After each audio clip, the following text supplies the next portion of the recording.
Okay, welcome to the weekly shir of the Zera Shimshon. Okay, I'm sorry I didn't get this out Erev Shabbos. I was sitting here ready to do it, and I heard the music go off. We have in Yerushalayim, they played music about 15, 20 minutes before the regular sirens go off.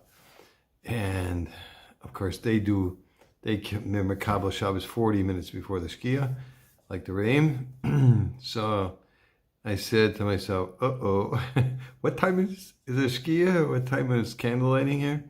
So I looked on the clock and I said, nope. So I got to help my wife. Sorry, folks. So I'll do this today on Sunday. So here we are in Parshat Noach. And it's a very interesting piece because it's really applicable to what we're going through right now. So he said, what did he mean with the threats? Okay. Ela told us Noach ish tzadik tamim haya b'dayreisov es ho'elakim hisalech Noach. These are the offspring of Noach. Noach was a righteous man, perfect in his generations. Noach walked with God. The Midrash Beishis Rabbah tells us that Noach worked on building the Teva for 120 years. Yes, first planting and then cutting down trees for the boat. People would ask him, what are you doing? Okay, he would plant the trees and then cut them down for the ark. Okay, he would reply, Hashem told me that he will be flooding the world. Oh, they would reply, if he brings a flood, it will be directed onto your house. What? The entire exchange between Noach and his neighbors is bizarre. They knew very well that they were the sinners and that Noach was a tzaddik who did Hashem's will. How could they possibly suggest that Hashem would direct the flood at Noach? The Zohar states that Noach sinned by not davening for the people of his generation and asking Hashem to annul the decree. He was punished by having the flood attributed to him. As it says in Yeshayahu, it's a pasuk, for this is to me as the waters of Noach. It's May Noach. Okay. According to this, Noach's neighbors felt that he should have been davening for the world to not be destroyed. And yet, not only he wasn't davening for them, he was building an ark to protect himself from the upcoming flood without concern for their imminent destruction. They therefore felt that he alone deserved to be punished, while the entire world should be saved. Interesting. What an interesting idea. We find a similar idea in Megillas Esther, when Mordechai tells Esther that she should go into the king, although doing so would be her in her physical danger.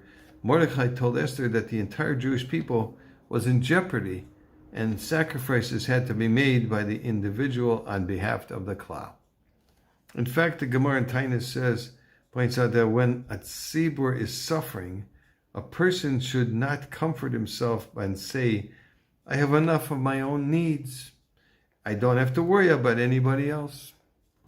If he does that, continues the Gemara, he will not enjoy the consolation of the klal when it comes. Right? We say that the same thing by suffering, like keeping the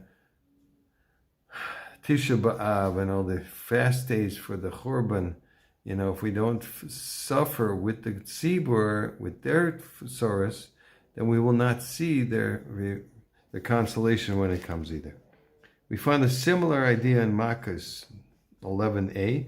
The mother of the Kohen Gadol used to bring food and drink to the inadvertent murderers stranded in the cities of refuge, so that they wouldn't pray for the Kohen Gadol to die. And the Gemara is implying, according to one Parshat, that the reason for those people ended up by killing by mistake, was because that the reason those people ended up by killing by mistake, it was a mistake, right? That because the Kohen Gadol didn't pray in advance for the murderers of his generation. This then was what the people were telling Noach. You could have davened for us, but you chose not to. Why then do you imagine that you will survive the catastrophe? And if and when it comes, when you went to your house and said, all is good in my life, while ignoring the spiritual needs of your neighbors, how can you possibly imagine that you too will be saved by Hashem? So says the Zera Shimshon in Parshat. Now, just an addendum I might add, that, of course, they were totally wrong. They have no righteous way of explaining themselves that they can be saved because even though they're doing so many sins.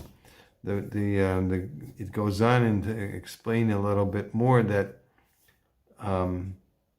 that really Noach had no responsibility to daven for them, because you can pray for just about anybody except for people that are licentious, because that sin trumps everything. Okay, they don't deserve to be prayed for because they ruin the world. They ruin everything in the world by being licentious. So unfortunately, it's a generation that has full of licentiousness, and that's what they live for. And unfortunately, we can pray as much as we possibly can for everybody to do tshuva from all their mistakes. But if it's really a serious and intentional averas, then they don't deserve to be prayed for. It's as simple as that. But we're all praying for the salvation and the recovery of those that got kidnapped, and those that are, still over 3,300 people are in the hospital with serious injuries. So everybody and their families should have a refuah shlema, and we should have a quick and speedy end to this destruction of Klal Yisrael. And all the people that are against Klal Yisrael in all over the world may be exterminated. That's all we can say. Thank you very much. Have a good week.